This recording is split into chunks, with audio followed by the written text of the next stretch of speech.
دجال شما منتظر نشوید که امروز یا فردا تولد می شود.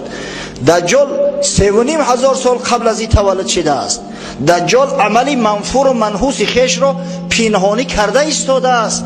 توسط لاژه های مسانی، توسط سینگاگه های یهودی کاری خود کرده است.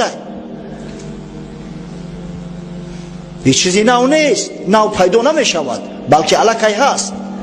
گفتیم که در زمان تولد پیامبر صلی الله علیه و سلم با فرمان خدا دجال ملعون در همون جزیره که تربیه یافته بود در یکی از جزیره های اقیانوس هند زنجیربند گشت. مدت 63 سال در غول و زنجیر بود و یکی از صحابگان پیغمبر صلی الله علیه و سلم تمیم داری ای را برای ما روایت کرده است.